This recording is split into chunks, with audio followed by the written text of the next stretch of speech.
अगर जनता को बीजेपी का पाला मजबूत समझ में आया तो जनता बीजेपी में वोट करेगी, और यदि जनता को सपा का पाला मजबूत आया तो सपा के खेमे में वोट जाएगी।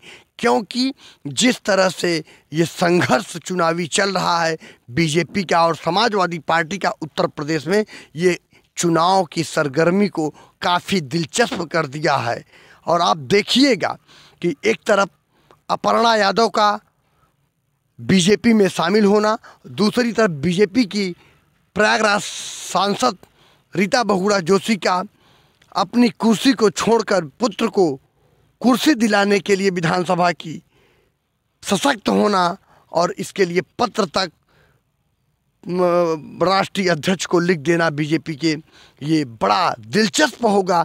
क्योंकि सभी के पास कुछ न कुछ वोटें होती हैं और उस वोट के बैलेंस को नाराज़गी में ज़रूर बिगाड़ते हैं, क्योंकि सबके कुछ न कुछ समर्थक होते हैं।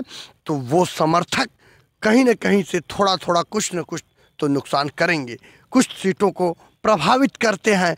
तो बीजेपी को भी और समाजवादी पार्टी को भी अपने बैलेंस को बना कर चलना होगा, नहीं तो दोनों पार्टियों को इसका खामियाजा भुगतना पड़ सकता है। लेकिन चुनाव का अंतराल अभी भी काफ़ी लंबा है।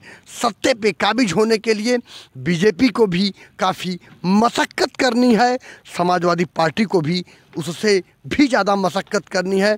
क्योंकि अभी भी चुनावी जो रंजिश रही है, जो चुनाव का खेल बीजेपी ने हमेशा खेला है, उस खेल का कार्ड खेलना बीजेपी पुनः शुरू कर दी है। और सत्ते पे काबिज होने के लिए हर संभव प्रयास बीजेपी ने करना शुरू कर दिया है। क्योंकि अगर पूर्व मुख्यमंत्री उत्तर प्रदेश मुलायम सिंह यादव की बहू अपर्णा का बीजेपी में शामिल होना और मोदी पक्ष की सराहना करना बहुत कुछ बता देता है, जनता को बहुत कुछ संदेश दे रहा है कि जनता का रुख क्या होना चाहिए। अपर्णा का बीजेपी में शामिल हो जाना तय कर दे रहा है कि समाजवादी पार्टी का कुनबा अब वो नहीं है जो मुलायम के समय में, मुलायम सिंह यादव के दौर में था। अखिलेश से घर नहीं संभल रहा है, ऐसे ऐसे शब्दों का प्रयोग तमाम पार्टियों के दिग्गज नेता कर रहे हैं और हर तरह से बेहतर बीजेपी अपने आप को साबित कर रही है।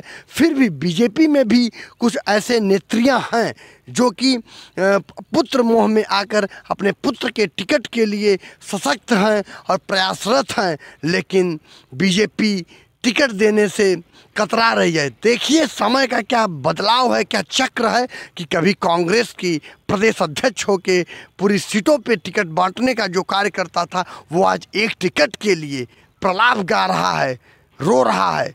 जैसे सांसद रीता बहुगुणा जोशी अपने पुत्र के टिकट के लिए रो रही हैं, गिड़गिड़ा रही हैं बीजेपी से कि मैं अपनी कुर्सी छोड़ने को तैयार हूं अगर मेरे बेटे को टिकट दिया जाता है। तो आप कयास लगा सकते हैं कि अगर उनके पुत्र को टिकट विधानसभा के चुनाव 2022 में बीजेपी नहीं देती है तो वो क्या चाहेंगी कि बीजेपी सत्ते में आए। और अगर अपर्णा का बीजेपी में शामिल हो जाना हर तरह से तय कर देता है कि बीजेपी आज भी सशक्त है। बीजेपी का विचार, राष्ट्र का विचार, राष्ट्र को प्रगति पे ले जाने वाला है, क्योंकि उनकी मुलायम सिंह यादव की बहू ने बीजेपी का दामन थाम के ये तय कर दिया। बहुत बहुत धन्यवाद।